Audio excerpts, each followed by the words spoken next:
ये क्या अनर्थ करने जा रहे हो? रात में शव जलाने से बहुत बड़ा पाप हो जाएगा। चले जाओ वापस। कुछ अशुभ होने वाला है, मुझे डर लग रहा है। भागो, ये प्रेत है। मृत्यु इस सृष्टि का वो इकलौता सत्य है जिसे कोई टाल नहीं सकता। जो जन्मा है उसे एक न एक दिन इस शरीर को त्यागना ही है। लेकिन क्या आपने कभी सोचा है कि हिंदू धर्म में किसी भी इंसान का अंतिम संस्कार यानी दाह संस्कार सूर्यास्त के बाद क्यों नहीं किया जाता? क्या होता है उस जीवात्मा के साथ जिसका शरीर रात के अंधेरे में पंच तत्वों में विलीन किया जाए? क्या सच में रात में चिता जलाने से आत्मा को कभी मोक्ष नहीं मिलता? क्या सच में वो हमेशा के लिए प्रेत योनि में भटकती रह जाती है? अगर मृत्यु का समय किसी के हाथ में नहीं है तो फिर अंतिम संस्कार के लिए सूरज के ढलने का इंतजार क्यों किया जाता है?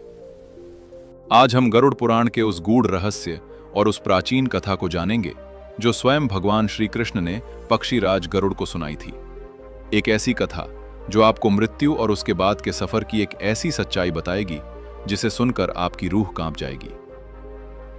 समय अपनी गति से चल रहा था। एक दिन क्षीर सागर में भगवान श्री हरिविष्णु, जो द्वापर युग में श्री कृष्ण के रूप में अवतरित हुए थे, विश्राम कर रहे थे। तभी उनके परम भक्त और वाहन पक्षीराज गरुड़ उनके पास आए। गरुड़ जी के मन में मृत्यु और परलोक को लेकर हमेशा से कई प्रश्न उठते रहे थे। गरुड़ जी ने हाथ जोड़कर पूछा, हे माधव, हे कमल नयन, मृत्यु के बाद मनुष्य के शरीर का दाह संस्कार किया जाता है ताकि आत्मा इस नश्वर शरीर का मोह त्याग कर अपनी आगे की यात्रा पर जा सके। लेकिन हे प्रभु, मैंने देखा है कि पृथ्वी लोक पर अगर किसी की मृत्यु शाम के समय होती है तो उसके परिजन रात में उसका अंतिम संस्कार नहीं करते। वे शव को पूरी रात घर में रखते हैं और अगले दिन सूर्योदय का इंतजार करते हैं। हे अच्युत, आखिर सूर्यास्त के बाद चिता को अग्नि क्यों नहीं दी जाती? रात के अंधकार में अंतिम संस्कार करने से उस मृत आत्मा का क्या होता है? श्री कृष्ण ने हल्की सी मुस्कान के साथ गरुड़ की ओर देखा। उनकी आंखों में ब्रह्मांड का पूरा ज्ञान था। उन्होंने कहा, हे खगश्रेष्ठ गरुड़, तुम्हारा ये प्रश्न मानव जाति के कल्याण के लिए बहुत आवश्यक है। मृत्यु केवल इस शरीर का अंत है, आत्मा की यात्रा का नहीं। जब आत्मा शरीर छोड़ती है तो वो अत्यंत सूक्ष्म और भ्रमित अवस्था में होती है। सूर्यदेव, जो इस संसार के साक्षात देवता हैं, प्रकाश और चेतना के प्रतीक हैं। सूर्य की किरणें ही आत्मा को परलोक तक जाने का मार्ग दिखाती हैं। जब तक सूर्य आकाश में होता है, स्वर्ग के द्वार खुले रहते हैं। लेकिन जैसे ही सूर्य ढलता है, स्वर्ग के द्वार बंद हो जाते हैं और पाताल लोक और अंधकार की नकारात्मक शक्तियां सक्रिय हो जाती हैं। श्री कृष्ण गंभीर होते हुए आगे बोले, हे गरुड़, यदि रात के समय किसी का अंतिम संस्कार किया जाए तो उस आत्मा को यमलोक तक जाने का मार्ग नहीं मिलता। स्वर्ग के द्वार बंद होने के कारण और सूर्य का प्रकाश न होने के कारण वो आत्मा मार्ग भटक जाती है। अंधकार में भटकती हुई वो आत्मा असुरों, पिशाचों और नकारात्मक शक्तियों के प्रभाव में आ जाती है और उसे मजबूरन प्रेत योनि में जाना पड़ता है। इस रहस्य को गहराई से समझने के लिए मैं तुम्हें प्राचीन काल की एक सत्य घटना सुनाता हूं। ध्यान से सुनो गरुड़। प्राचीन काल की बात है। क्षिप्रा नदी के तट पर बसी पवित्र अवंती नगरी, जिसे आज हम उज्जैन के नाम से जानते हैं, वहां देवदत्त नाम का एक अत्यंत ज्ञानी ब्राह्मण रहा करता था। जहां सुबह की शुरुआत मंदिरों की घंटियों और वैदिक मंत्रोच्चार से होती थी, उस नगरी में देवदत्त का नाम बड़े आदर से लिया जाता था। देवदत्त का जीवन बहुत ही सादगी भरा था। उसका दिन भोर की पहली किरण के साथ क्षिप्रा के ठंडे जल में स्नान से शुरू होता और रात ईश्वर के गहरे ध्यान के साथ खत्म। वो वेदों, उपनिषदों और शास्त्रों का प्रकांड ज्ञाता था, लेकिन उसका सबसे बड़ा गुण यह था कि वो हमेशा दूसरों की मदद के लिए निस्वार्थ भाव से तैयार रहता था। चाहे किसी गरीब की कन्या का विवाह हो या किसी बीमार का उपचार, देवदत्त हमेशा सबसे आगे खड़े मिलते। नगर के लोग उसे केवल एक ब्राह्मण नहीं बल्कि एक देवदूत मानते थे और उसे बहुत सम्मान देते थे। देवदत्त का एक ही पुत्र था, सोमन।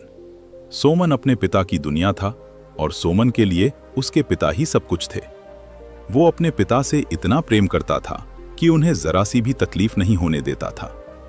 पिता के जागने से पहले उनके लिए दातुन और जल की व्यवस्था करना, उनके वस्त्र धोना और उनके हर छोटे बड़े काम का ध्यान रखना, ये सब सोमन बिना कहे करता था। लेकिन सोमन में एक कमी थी। उसे शास्त्रों के गूढ़ ज्ञान, प्रकृति के नियमों और जीवन मृत्यु के पीछे छिपे रहस्यों के बारे में कुछ भी नहीं पता था। उसे लगता था कि जीवन केवल वही है जो इन भौतिक आंखों से दिखाई देता है, खाना, कमाना और अपनों के साथ रहना। मृत्यु के बाद क्या होता है, आत्मा की यात्रा क्या है, इस बारे में उसने कभी विचार ही नहीं किया था। कई बार देवदत्त संध्या वंदन के बाद सोमन को पास बिठाकर संसार की नश्वरता के बारे में बताते समझाते कि ये शरीर मिट्टी है और एक दिन मिट्टी में ही मिल जाएगा। लेकिन सोमन हंसकर बात टाल देता। वो कहता, पिताजी, आप हैं तो मेरा संसार है, मुझे इन गूढ़ बातों से क्या लेना देना। समय अपनी निर्दयी गति से आगे बढ़ता गया। ऋतुएं आईं और गईं। देवदत्त का शरीर अब समय की मार से वृद्ध हो चुका था। उसकी हड्डियां कमजोर हो गई थीं, चेहरे पर झुर्रियों ने डेरा डाल लिया था और उस ज्ञानी ब्राह्मण को भी अब अपने तपोबल से ये आभास होने लगा था कि उसके शरीर त्यागने का समय निकट आ गया है। एक दिन अचानक देवदत्त की तबीयत बहुत बिगड़ गई। जो देवदत्त कभी थकता नहीं था, वो आज चारपाई से उठ भी नहीं पा रहा था। उसे तेज ज्वर आ गया और शरीर भट्टी की तरह तपने लगा। सोमन ये देखकर बुरी तरह घबरा गया। उसकी आंखों के सामने जैसे अंधेरा छा गया। उसने दौड़ धूप कर पूरे नगर के सबसे अच्छे वैद्यों को बुलवाया। वैद्यों ने नाड़ी देखी, उनके माथे पर चिंता की लकीरें उभरी। तरह तरह की दुर्लभ जड़ी बूटियों का लेप लगाया गया, कड़वी से कड़वी दवाइयां दी गईं। सोमन ने रात दिन एक कर दिया। न वो सोया, न उसने अन्न का दाना मुंह में डाला। लेकिन विधि के विधान को कौन टाल सकता था? मृत्यु का समय तो विधाता के बही खाते में पहले से ही तय होता है। दवाइयों ने असर करना बंद कर दिया था। उस दिन आसमान में हल्के काले बादल छाए हुए थे, मानो प्रकृति भी किसी अनहोनी के शोक में डूबी हो। शाम ढल रही थी। क्षिप्रा नदी के घाटों पर संध्या आरती के शंख और घड़ियाल बजने लगे थे। सूरज धीरे धीरे लालिमा ओढ़े क्षितिज के नीचे जा रहा था और उसी के साथ देवदत्त की सांसें भी उखड़ने लगी थीं। उनकी छाती तेजी से ऊपर नीचे हो रही थी। सोमन रोते हुए कांपते हाथों से अपने पिता का सिर अपनी गोद में रखे हुए था। वो उन्हें पुकार रहा था, पिताजी, आंखें खोलिए, देखिए आपका सोमन आपके पास है, मुझे छोड़कर मत जाइए। लेकिन देवदत्त की आंखें धीरे धीरे बंद होने लगी थीं। उनके चेहरे पर कोई दर्द नहीं था, बल्कि एक अजीब सी शांति थी, मोक्ष की शांति। और फिर जैसे ही सूर्य ने अपनी अंतिम किरण समेटी और अंधकार ने अपना आंचल फैलाया, ठीक उसी क्षण देवदत्त के प्राण पखेरु उड़ गए। एक ज्ञानी और पवित्र आत्मा ने शरीर का त्याग कर दिया। पूरे घर में अचानक एक खौफनाक सन्नाटा छा गया और अगले ही पल कोहराम मच गया। सोमन की दिल दहला देने वाली चीखें घर की दीवारों को चीरने लगीं। वो अपने पिता के सीने से लिपटकर पागलों की तरह रो रहा था। उसका वो संसार जो केवल उसके पिता तक सीमित था, आज हमेशा के लिए उजड़ चुका था। आस पड़ोस के लोग, रिश्तेदार और नगर के ज्ञानी पंडित खबर सुनते ही अपने सारे काम छोड़कर तुरंत देवदत्त के घर की ओर दौड़ पड़े। हर किसी की आंख नम थी। लेकिन जब तक सब वहां इकट्ठा हुए, तब तक बाहर घुप अंधेरा छा चुका था। रात अपनी गहरी स्याही बिखेर चुकी थी।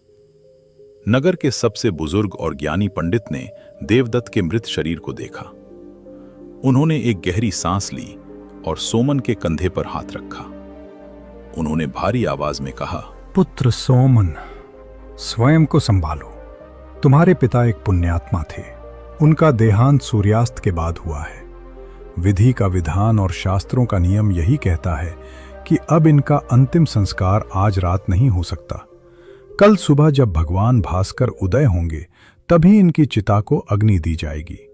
आज की पूरी रात हमें इनके पार्थिव शरीर के चारों ओर बैठकर हरि कीर्तन करना होगा और इस शरीर की रक्षा करनी होगी। पंडित जी की ये बात सोमन के कानों में पिघले हुए शीशे की तरह गिरी।